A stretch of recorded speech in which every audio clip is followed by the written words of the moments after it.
Hello students, welcome back to our YouTube channel Rahul sir bio Trivedi. तो बच्चों आज हम लोग किंगडम प्लांटी के लेक्चर नंबर 5 की बात करेंगे। हम लोग स्टडी करने वाले हैं आज जिम्नोस्पर्म या अनावृत बीजी पौधों की। पिछले क्लास में हम लोगों ने टेरिडोफाइट्स के बारे में स्टडी की और टेरिडोफाइट्स के लास्ट की लाइफ साइकिल में हमने पढ़ा था कि सीड बनाने की हैबिट टेरिडोफाइट से स्टार्ट हो गई। तो चलिए बिना इधर उधर की बात किए बात करते हैं जिम्नोस्पर्म की। इसकी भी लाइफ साइकिल समझना है, कॉपी पेन लेके बैठ जाइए और नोट्स बनाइए। सबसे पहले हम लोग बात करते हैं कि जिम्नोस्पर्म का मतलब क्या होता है। ये जो टर्म जिम्नोस्पर्म का प्रयोग किया गया, इसका मतलब है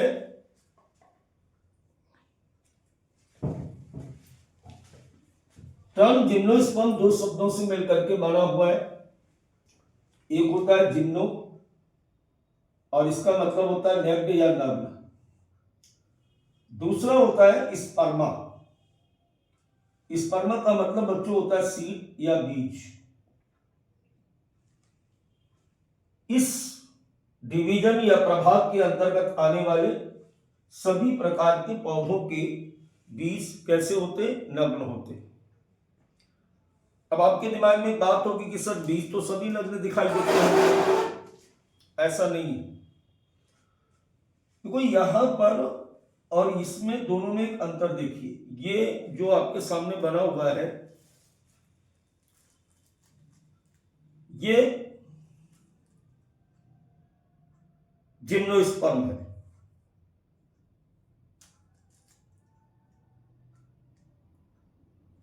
और ये एंजियोस्पर्म है।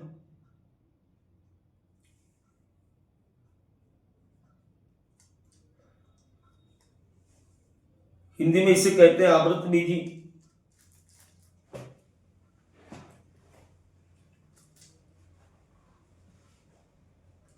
और इसे कहते हैं अनावृत बीजी।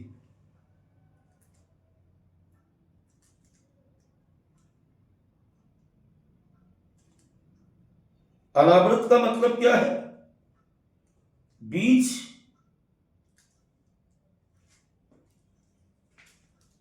फल के अंदर नहीं बनते, सीधे लगे होते। कारण अगर एंजियोस्पर्म होगा तो यहां पर गायनोसियम इस तरीके से बना होता है जिसमें बाहर ओवरीवाल होती और ये ओवरीवाल आगे चल के फल बनाती। ओव्यूल इस ओवरीवाल के अंदर है, अर्थात आवृतबीजी पौधों में, पुष्पी पौधों में बीज फल के अंदर होते। अब अनावृत बीजी की बात करो तो अनावृत बीजी में क्या है? इसके ऊपर ये ओवरीवाल नहीं पाई जा रही है, अंडाशय भित्ति नहीं होती। इनके ओव्यूल जो होते हैं वो नग्न लगे होते, विदाउट ओवरीवाल लगे होते, जिसके कारण इनके बीज हमेशा न्यूड होते, फलों के अंदर बंद नहीं होते। अब बेटा अगर इनकी हम बात करें कि ये हमें दिखते कैसे, देखो ऐसे दिखते हैं। ये देख पा रहे हो? ये क्या है? एक साइकस है, एक साइकस का पौधा है, खजूर बोलते हैं इसको अपन। और ये बेटा जो होता है एक अनावृत बीजी है, या हम यूं कह सकते हैं कि जिम्नोस्पर्म है। लेकिन इसके अंतर्गत तीनों प्रकार के पौधे आते हैं।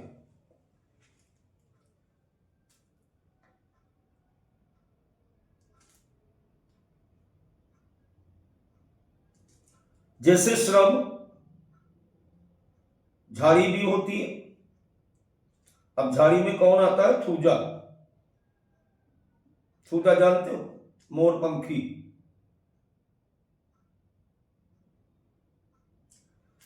मीडियम साइज ट्री,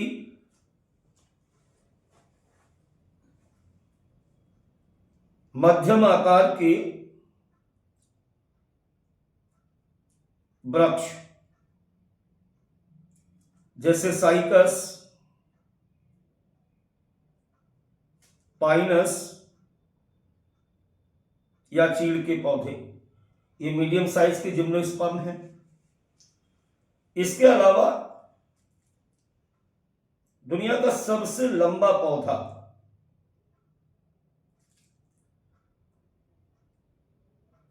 सिकोया भी जिम्नोस्पर्म है। इसको हम लोग रेडवुड ट्री भी कहते हैं। एक बार दोबारा से देखेंगे, जैसा कि मैं कह रहा था कि जिम्नोस्पर्म के अंतर्गत झाड़ी, मध्यम आकार के वृक्ष और दुनिया के सबसे लंबे पौधे रखे जाते हैं। Gymnosperm include shrub, medium size tree and tallest tree sequoia. अब अगर इनके लाइफ साइकिल की बात करें, इनके जीवन चक्र की बात की जाए, तो आपको बार बार मैं बता रहा हूं इस चैप्टर में कि एल्गी ब्रायोफाइट्स में गैमेटोफाइट मेन होती है, जबकि टेरिडोफाइट, जिम्नोस्पर्म और एंजियोस्पर्म में स्पोरोफाइट मेन होती है।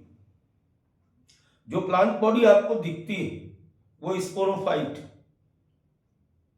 जो पौधा आपको सामने अभी दिखाया था मैंने साइकस का, वो क्या है? वो स्पोरोफाइट प्रवस्था है उसकी। और स्पोरोफाइट प्रवस्था ज्यादा समय तक रहती है, यानी मेन होती है। गैमेटोफाइट प्रवस्था आती है लेकिन कुछ समय के लिए आती है, और ये दोनों ही प्रवस्थाएं एक दूसरे के बाद अल्टरनेट क्रम में आती है। स्पोरोफाइट से गैमेटोफाइट, गैमेटोफाइट से स्पोरोफाइट। और इस प्रकार जब किसी सजीव या पौधे के जीवन चक्र में स्पोरोफाइट और गैमेटोफाइट दोनों ही प्रवस्थाएं एकांतरित क्रम में आती, तो इसको पीढ़ी एकांतरण कहते हैं।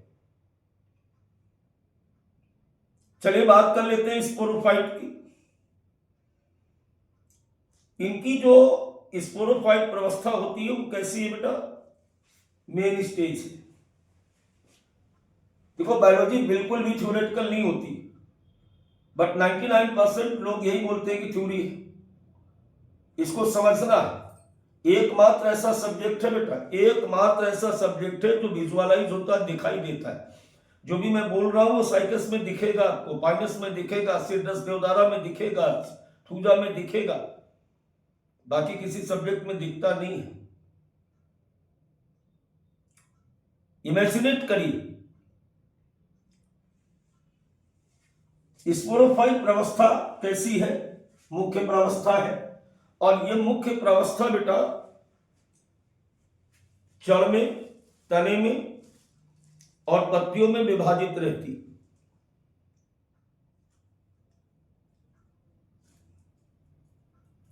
कहने का मतलब कि साइकस में पाई जाने वाली या पाइनस में पाई जाने वाली या किसी भी प्रकार के जिम्नोस्पर्म में पाई जाने वाली रूट, स्टेम और लीफ सारी कैसी हैं? डिप्लॉयड प्रवस्थाएं हैं, 2n प्रवस्थाएं। गैमेटोफाइट प्रवस्था n होती है और कुछ समय के लिए आती है, कब आएगी हम आपको बताएंगे। चलिए अब हम लोग बात करते हैं इसके स्पोरोफाइट की या बॉडी स्ट्रक्चर्स की। जिम्नोस्पर्म में पाई जाने वाली रूट्स कैसी होती है? इनमें जड़ें किस प्रकार से पाई जाती है? इनमें पाई जाने वाली जड़ें प्रायः मूसला जड़ तंत्र पाया जाता है। कैसा पाया जाएगा? मूसला जड़ तंत्र। अब मूसला जड़ तंत्र क्या है? ऐसे इस प्रकार की सीधी जड़ें, ऐसी जड़ें पाई जाती है, इसे हम कहते हैं टैप रूट सिस्टम। अब यहां से दो क्वेश्चन आपको ध्यान रखने हैं बहुत ज्यादा। पहला question, cycas, Pinus, citrus deodara, thuja या किसी भी प्रकार का कोई भी जिम्नोस्पर्म किस प्रकार की जड़ पाई जाती? Tap root system. मूसलाजाव तंत्र। अब देखिए दो खास बातें इनकी जड़ों में। पहली खास बात, बहुत बार पूछा गया ये क्वेश्चन, माइकोराइजा।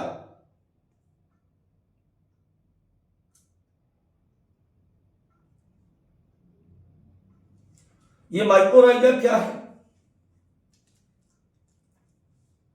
जैसे ये पाइनस की जड़ है,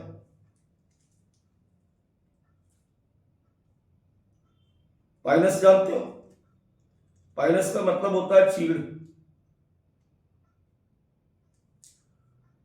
चीड़ की जड़ों में एक विशेष प्रकार का कवक निवास करता है।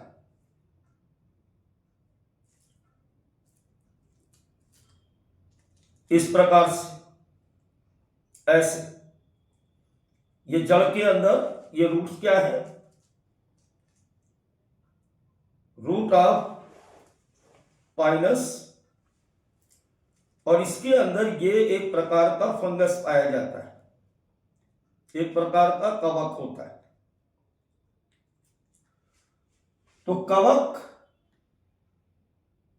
और पाइनस के बीच की जो साझेदारी होती है, उस साझेदारी को हम क्या कहते हैं? माइकोराइजा कहते हैं। जड़ कवक को रहने का स्थान देती है, बदले में फंगस इसके लिए मिनरल्स और वाटर को अब्सॉर्ब करके देती है, और दोनों के एसोसिएशन के बिना पाइनस की जड़, बिना माइकोराइजा बनाए पाइनस की जड़ आगे डेवलप नहीं हो सकती।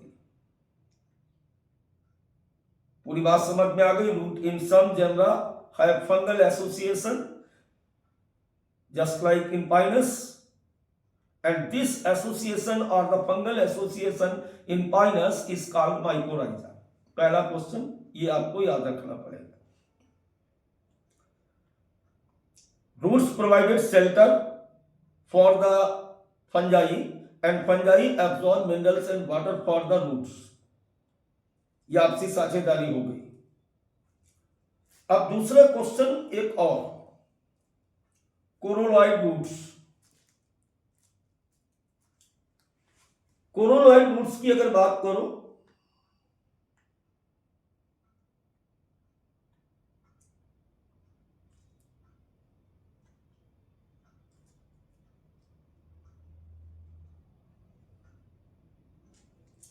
साइकस की जड़ों में ऊपरी हिस्से पर, ये जड़ किसकी है?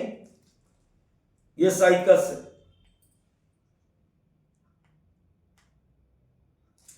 साइकस की रूट्स में ऊपरी हिस्से पर कुछ इस प्रकार से कुंडलित जड़ें बाहर की तरफ निकल आती हैं। तो ये बाहर निकल आती बेटा, इन जड़ों को हम कहते हैं कोलोनॉइड रूट्स। इन जड़ों की एक खास बात होती है कि इनमें no root caps, no root hair, positive geotropic, only found in the Cycas. Pinus में नहीं है, सिट्रस देवदारा में नहीं है।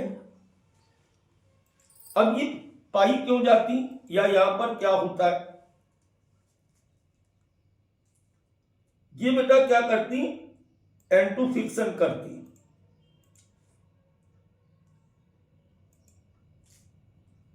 नाइट्रोजन का स्थिरीकरण करती।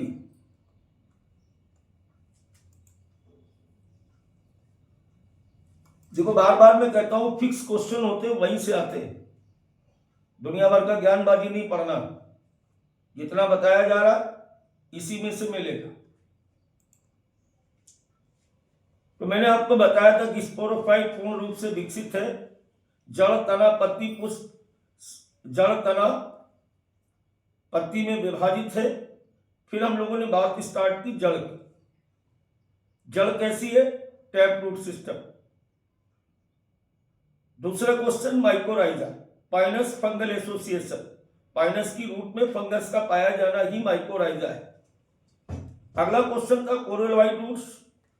साइकस की रूट्स, मेन रूट्स के अलावा कुछ अलग से जड़ें ऊपर की तरफ निकल आती। जिनको कोरोलॉइड रूट्स कहते हैं, और इसमें नाइट्रोजन स्थिरीकरण वाले जीवाणु पाए जाते हैं। अब बेटा हम बात करें स्टेम की।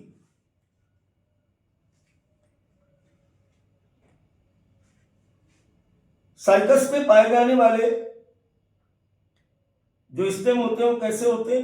अनब्रांच्ड होते हैं, अशाखित। ये सामने आप जो देख रहे हो ना, ये स्टेम है, ये साइकस का तना है। कैसा है? अनब्रांच्ड है। इसमें शाखाएं नहीं होती, सीधे सीधे लगा होता है इस तरीके से, ऐसे देख सकते हो आप, अनब्रांच्ड। इसके अगले भाग पर ये लीफ पाई जाती है, लीफ का क्राउन पाया जाता है। तो अनब्रांचेड अशाखित तना साइकस में पाया जाता है। जबकि साइकस के अलावा जैसे पाइनस है, ये आप क्या देख रहे हो, ये चीड़ है, इसकी कैसा है? ये branched stem in Pinus and सिडरस।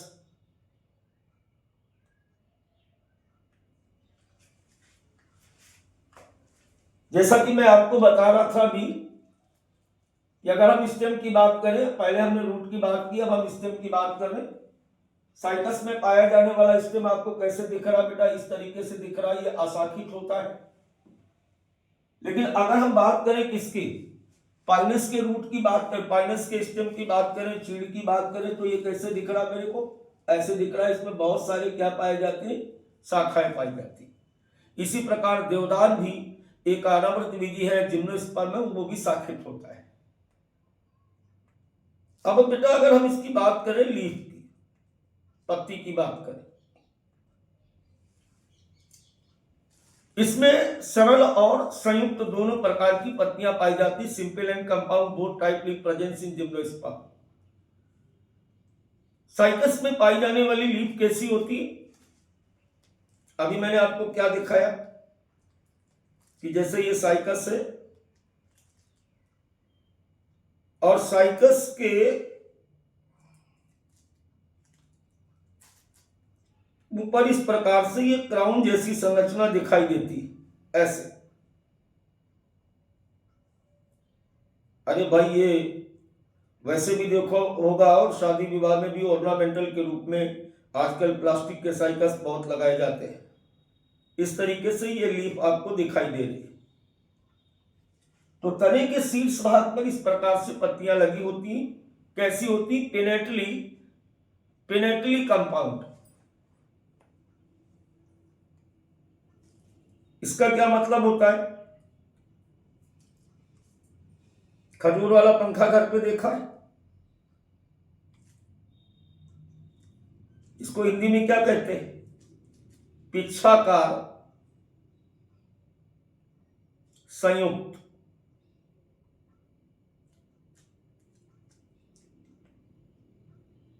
और इस पर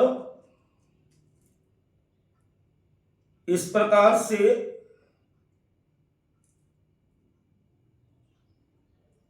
ऐसे लीव्स पाई जाती है, इस तरीके से, ऐसे। इसे हम कहते हैं पिनेटली कंपाउंड्स। उसके आगे एक बात लिखी हुई है, परसिस्ट फॉर फ्यू ईयर। कुछ समय तक ये तने, कुछ सालों तक ये तने के अग्रभाग पर लगी रहती है और धीरे धीरे बाद में गिरती है। इसका मेन पार्ट ये जो होता है, इसे बेटा हम कहते हैं रैकिस, और इसे कहा जाता है लीफलेट्स,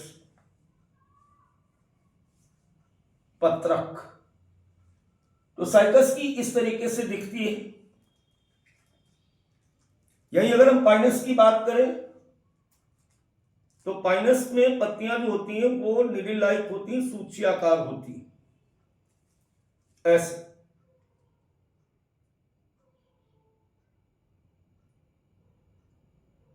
इस तरीके से पाइनस की पत्तियां ऐसे सुई के आकार की दिखाई देती है। इसको हम कहते हैं पाइनस निडल।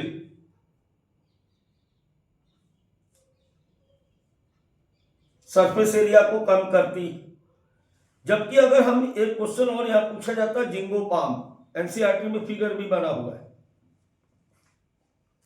अगर जिंगोपाम की लीफ को देखें तो जिंगोपाम में पाई जाने वाली जो पत्ती होती है वो इस प्रकार से ऐसे फैन शेप्ड होती।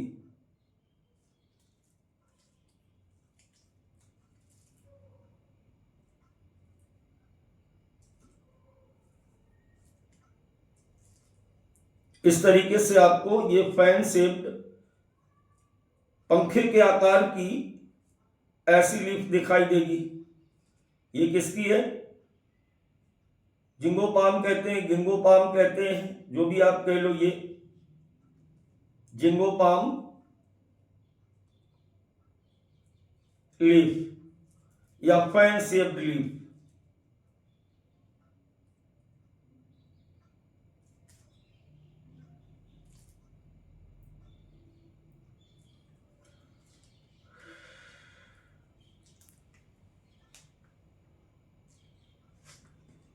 क्लियर हो गई इतनी बात?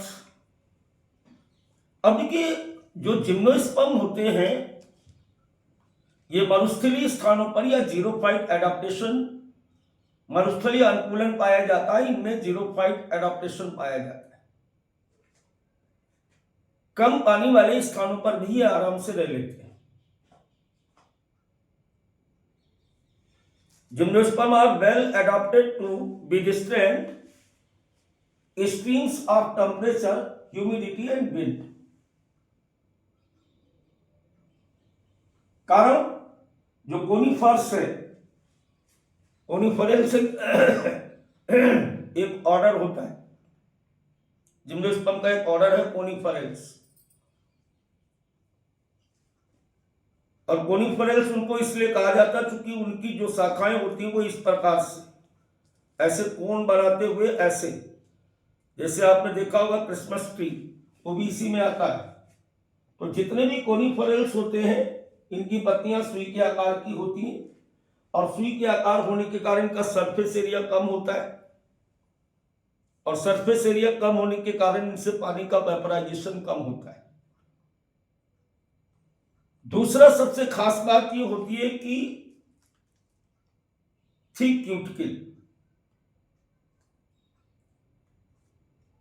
अब इस थिक क्यूटिकल का क्या मतलब है? पत्ती की सतह पर क्यूटिकल की मोटी परत होती है, और ये मोटी परत के कारण यहां से भी पानी का वाष्पन धीमा होता है। ये भी एंटी ट्रांसपायरेंट। इसके अलावा धसे हुए रंध्र,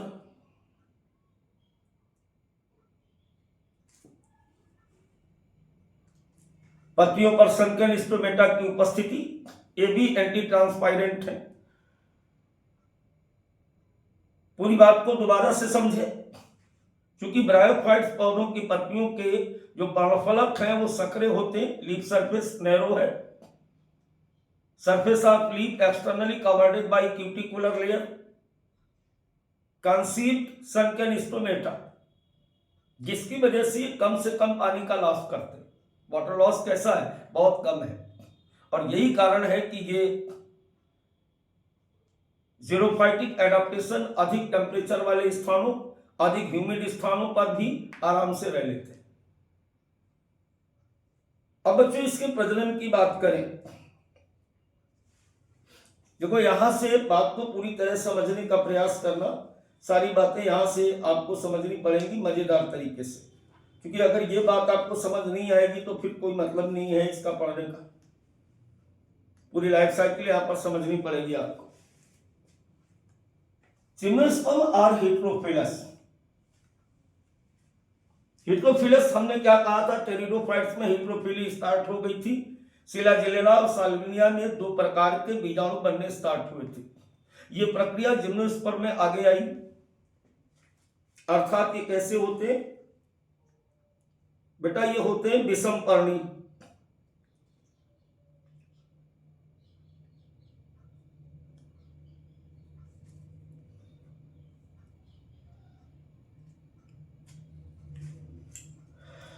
इनमें दो प्रकार के बीजाणुपर्ण होते हैं, एक तो लघु बीजाणुपर्ण, दूसरा गुरु बीजाणुपर्ण, माइक्रोस्पोरोफिल्स और मेगास्पोरोफिल्स।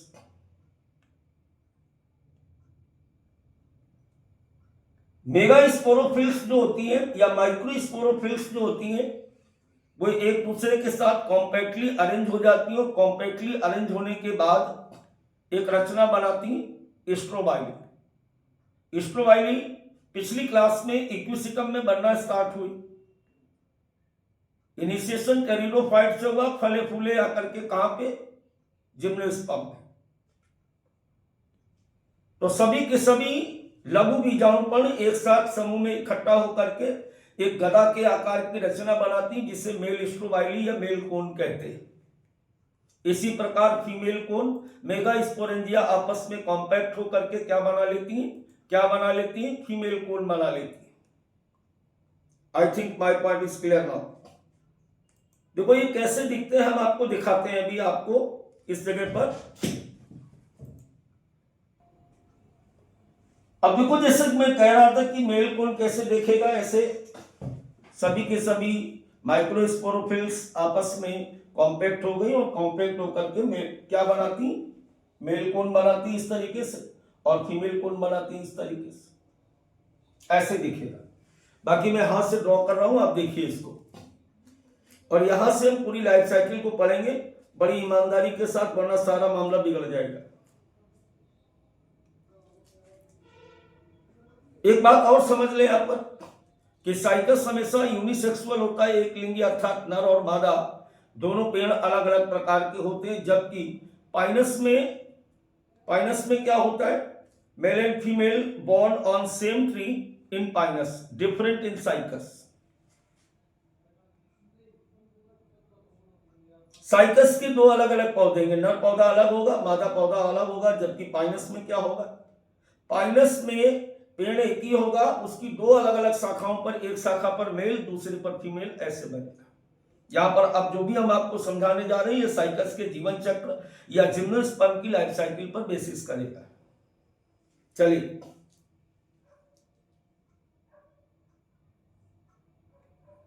जैसे बेटा हम मान लेते हैं कि ये एक साइकस का प्लांट है और इसके अगले भाग पर ये मेल कोन यहां पर ऐसे विकसित होता है, ये इसका मेल कोन है ऐसे। ये इस तरीके से ये पत्तियां, यहां पर हम कह सकते हैं स्टेम,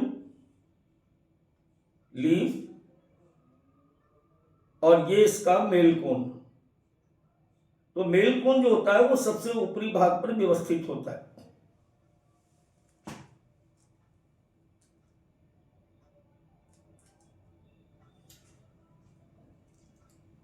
इसी तरीके से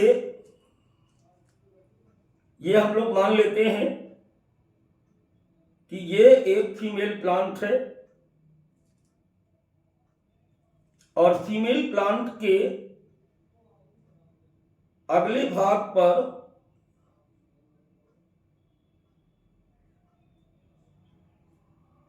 इस तरीके से ये फीमेल कोन ऐसे, ये इसका फीमेल कोन,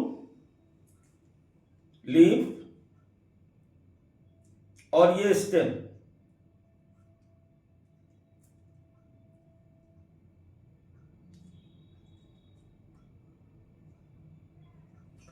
अभी मेल कोन को बाहर निकाल करके देखा जाए तो मेल कोन इस तरीके से ऐसे दिखाई देता है, ऐसे। इस पर बहुत सारी ये माइक्रोस्पोरोफिल्स लगी होती। मेल कोन क्या है, compact form of micro sporophyll. लघु बीजाणुधानियां एक साथ आपस में ज्वाइंट होकर के ये क्या बना रही, मेल कोन बनाती। अब अगर एक हम लघु बीजाणु पर्ण की बात करें तो एक लघु बीजाणु पर्ण जो होती है वो इस प्रकार से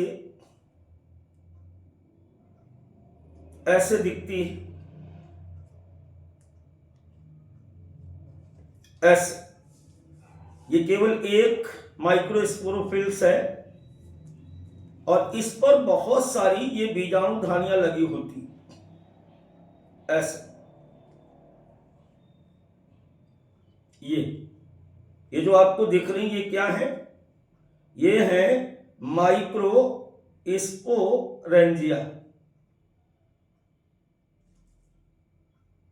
लघु बीजाणु धानी।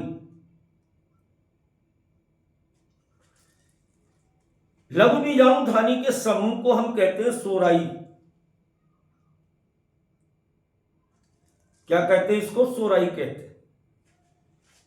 अब एक लघु बीजाणु धानी की अगर बात करें तो ये ऐसे है, इसके अंदर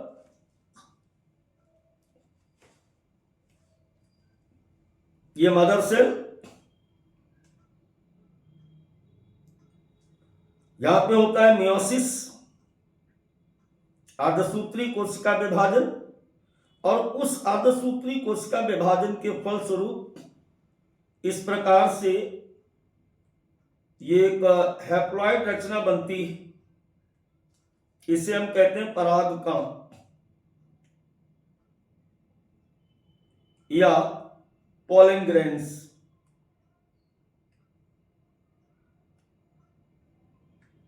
या इसी को हम कह सकते हैं मेल गैमेटोफाइट।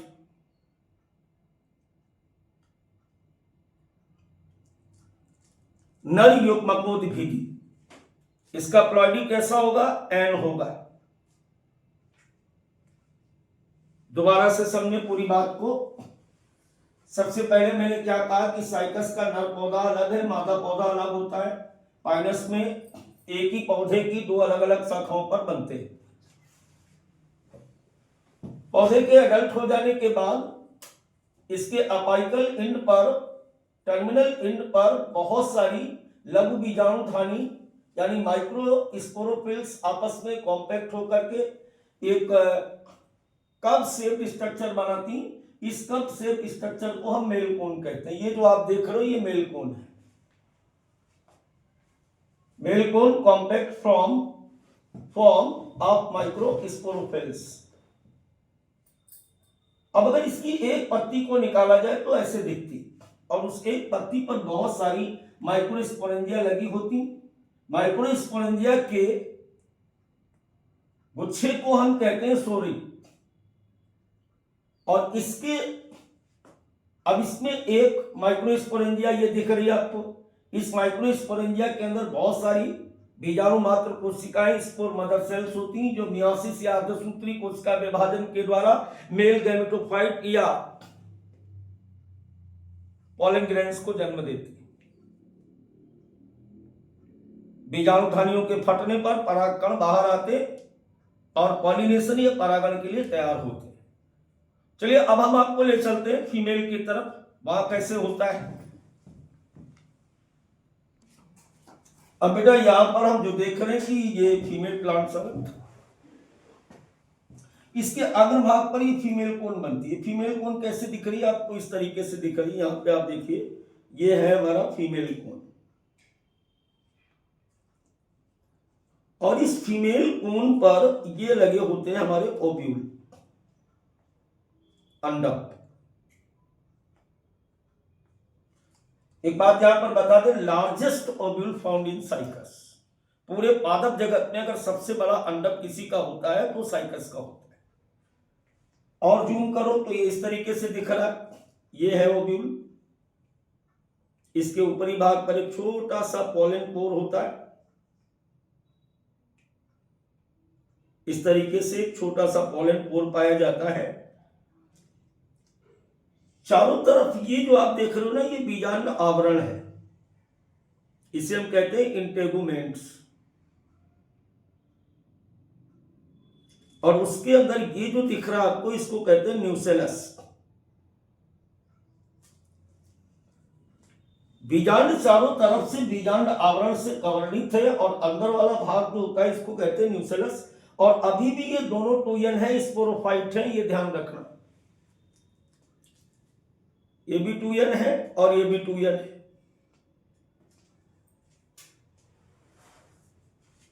देखो ध्यान दो, ए के बाद बी के बाद सी के बाद डी और डी के बाद ई। ये है।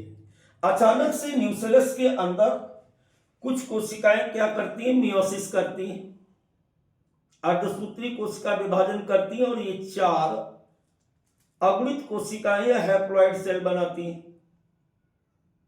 ये 4 हैप्लॉइड सेल बनाती हैं। 4 में से 3 नष्ट हो जाती हैं, बाकी बचा हुआ भाग जो होता है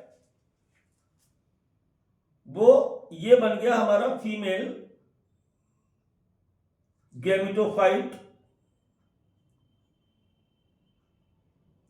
ये कैसी है, एन है। और इसमें ये आर्चिगोनिया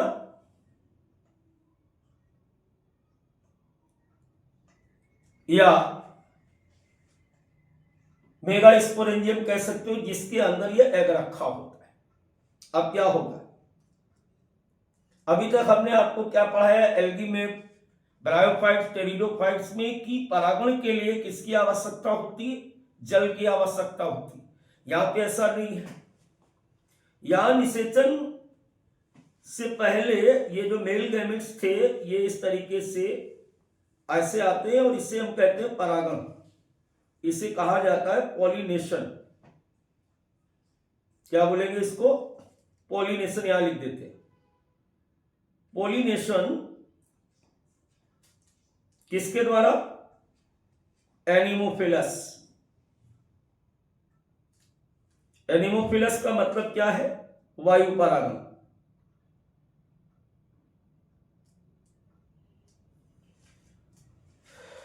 क्लियर हुआ।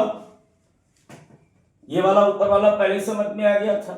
यहां से दोबारा देखो कुछ गड़बड़ कर सकता है। ये न्यूसेलस था, यहां सूत्री कोशिका विभाजन हुआ, 4 कोशिकाएं बनी, 4 में से 3 नष्ट हो गई, एक बची हुई कोशिका फीमेल गैमेटोफाइट में बदल जाती, जिसमें कई सारी आर्चिगोनिया होती। अब ये तैयार है। उधर नर के जो परागकण थे ये वायु के द्वारा आकर के इसके अंदर प्रवेश करते और निषेचन की क्रिया को कंप्लीट करते।